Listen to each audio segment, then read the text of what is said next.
সোনার সংসারে সব বন্ধুদের স্বাগত।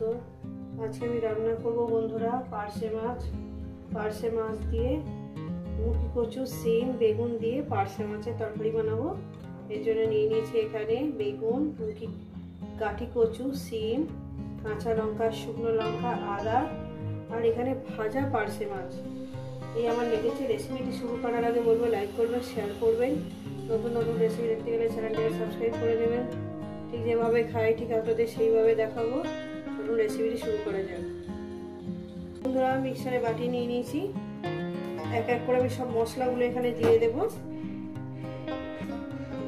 এখানে জিরে ধনের গুঁড়ো হাফ চামচ,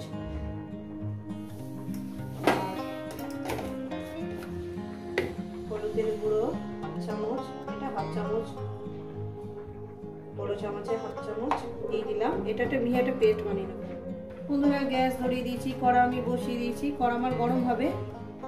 কড়া আমার গরম হয়ে গেছে। দিয়ে দেবো পরিমাণ মতন তেল। পরিমাণ মতন তেলটা আমি দিয়ে দিয়েছি। বন্ধুরা, তেলটা আমার গরম হবে। তেলটা আমার গরম হয়ে গেছে। দিয়ে দেবো জিরে ফোড়ন। কয়েক সেকেন্ড ভেজে নেব।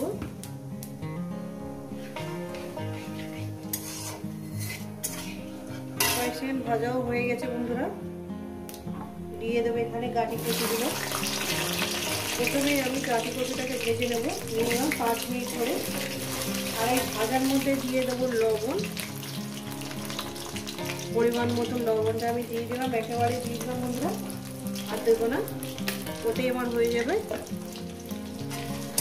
এই গাঠি কচুটাকে দিয়ে আমি 5 মিনিট ভেজে নেব। রেসিপিটা পুরোটাই দেখবেন। আর রেসিপিটা আপনাদের কেমন লাগলো অবশ্যই কিন্তু বলবেন। এরপর দিয়ে দেবো আমি সিম, বেগুন, কাঁচা লঙ্কা দিয়ে দিলাম। এটাকে আমি আরো 4 মিনিট ভেজে নেব।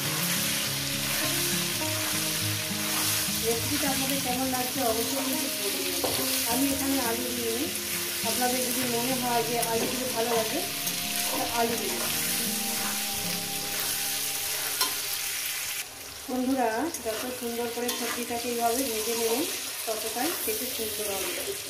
দেখুন বন্ধুরা, আমি কীভাবে সবজিটাকে ভেজে নিচ্ছি।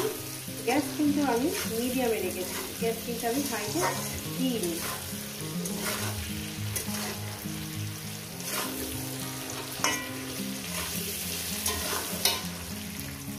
দিয়ে দেবো এখানে মশলাটা। মশলা বাটি ধোয়া জলটা আমি দিয়ে দেবো। মশলা বাটি ধোয়া জলটা আমি দিয়ে দিলাম। দিয়ে আমি এটাকে 2 মিনিট কষিয়ে নেবো বন্ধুরা। 2 মিনিট কষিয়ে নেওয়ার পর আমি এখানে জল দিব। দেখুন বন্ধুরা, আমার 2 মিনিট কষানো হয়ে গেছে। কত সুন্দর মশলা থেকে তেল ছেড়ে গেছে। দেখেন, সাইড থেকে তেল ছেড়ে গেছে। এখন দিয়ে দেবো পরিমাণ মতন জল। আমি আর একটু জল দেব। আর একটু জল দিয়ে দিলাম। এবার আমার ঝোলটা ফুটে উঠলে আমি মাছগুলো দিয়ে দেব। ঝোলটা আমার ফুটে গেছে। এবার মাছগুলো আমি দিয়ে দিলাম। মাছগুলো দিয়ে আমি এখানে 5 মিনিটের জন্য একটু চাপা দেব। মাছগুলো দিয়ে দিয়েছি। আমি এখানে 5 মিনিটের জন্য চাপা দিলাম। ফিরছি 5 মিনিট পর। খুলে দেখবো।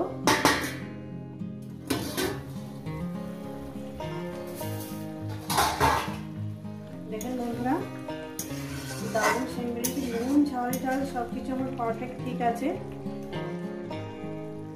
একদম দেখুন দারুণ হয়েছে। এটা আমি নামিয়ে দেখাচ্ছি। বন্ধুরা, এই রেসিপি যদি আপনাদের ভালো লেগে থাকে অবশ্যই কিন্তু কমেন্ট করে জানাবেন। রেসিপিটাকে লাইক করবেন, শেয়ার করবেন। নতুন নতুন রেসিপি দেখতে গেলে চ্যানেলটাকে সাবস্ক্রাইব করে নেবেন। নতুন কোনো রেসিপির সঙ্গে দেখা হচ্ছে। সবাইকে বলবো সুস্থ থাকবেন, ভালো থাকবেন, আর আমার নিত্য নতুন ভিডিও দেখবেন। কিন্তু এইভাবে বানিয়ে খাবেন আর কেমন হয়েছে জানাবেন।